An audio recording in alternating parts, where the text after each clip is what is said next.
एक बार भगवान शिव और माँ पार्वती हरिद्वार में भ्रमण कर रहे थे। माँ पार्वती ने देखा कि सहस्त्रों मनुष्य माँ गंगा में स्नान कर हर घर गंगे कहते हुए चले जा रहे हैं, लेकिन सभी मनुष्य अभी भी पाप परायण लग रहे थे। माँ पार्वती भगवान शिव से पूछती है कि हे प्रभु, क्या आप गंगा समर्थ नहीं रही? प्रभु ने पूछा, पार्वती तुमने ऐसा सवाल क्यों किया? माँ पार्वती कहती है कि प्रभु, इन सभी मनुष्यों के पापों का अंत क्यों नहीं हुआ है? भगवान शिव मुस्कुराते हुए कहते हैं कि पार्वती, गंगा तो अभी भी स्वर्ग समर्थ है, लेकिन इन सभी ने पाप नाशिनी गंगा की में स्नान नहीं किया ही नहीं है। माँ पार्वती विस्मित होकर बोली, प्रभु, अभी तो गंगा में स्नान कर इन लोगों के शरीर भी नहीं सूखे हैं, आप कह रहे हैं कि इन्होंने पापनाशिनी गंगा में स्नान नहीं किया है? भगवान शिव ने कहा, पार्वती, मैं कल तुमको इस बात का भेद बतलाऊंगा। अगले दिन प्रातः बारिश होने लगी और सभी रास्ता पानी और कीचड़ से भर गए। भगवान शिव एक वृद्ध का रूप बनाकर एक गड्ढे में ऐसे बैठ गए कि मानो वह इसमें गिर गए हों और उनसे वृद्धावस्था के कारण निकला भी नहीं जा रहा था।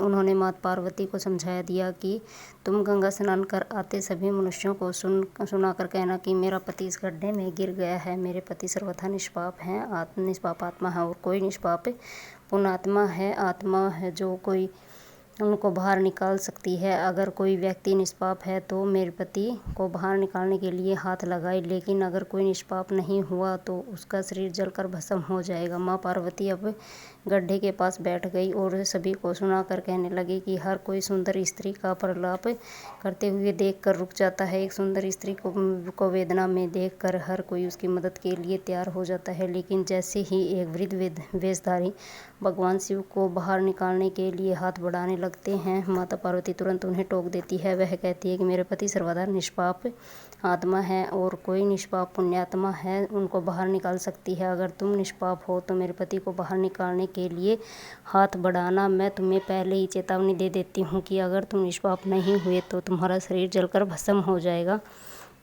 इतना सुनते ही हाथ आगे बढ़ाने वाले हाथ पीछे कर लेते हैं, क्योंकि उनको लगता था कि हमने जीवन में कभी ना कभी तो पाप किया ही होगा।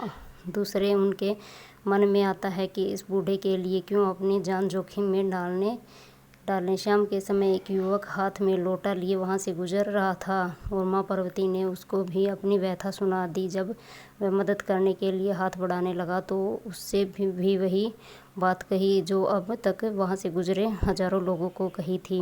अगर तुम सर्वथा निष्पाप हो तो मेरे पति को हाथ लगाना, नहीं तो तुम भस्म हो जाओगे। वह युवक बोला, माता, मैं अभी तो पतित पावनी गंगा में स्नान करके आया हूँ और गंगा स्नान के पश्चात तो सभी पाप नष्ट हो जाते हैं।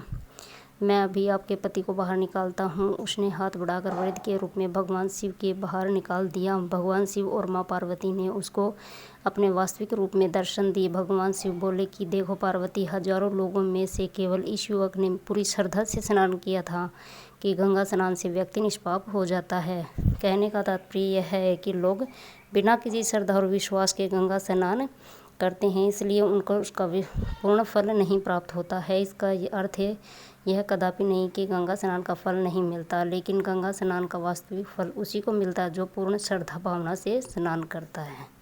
बोलिए हर हर शंभू।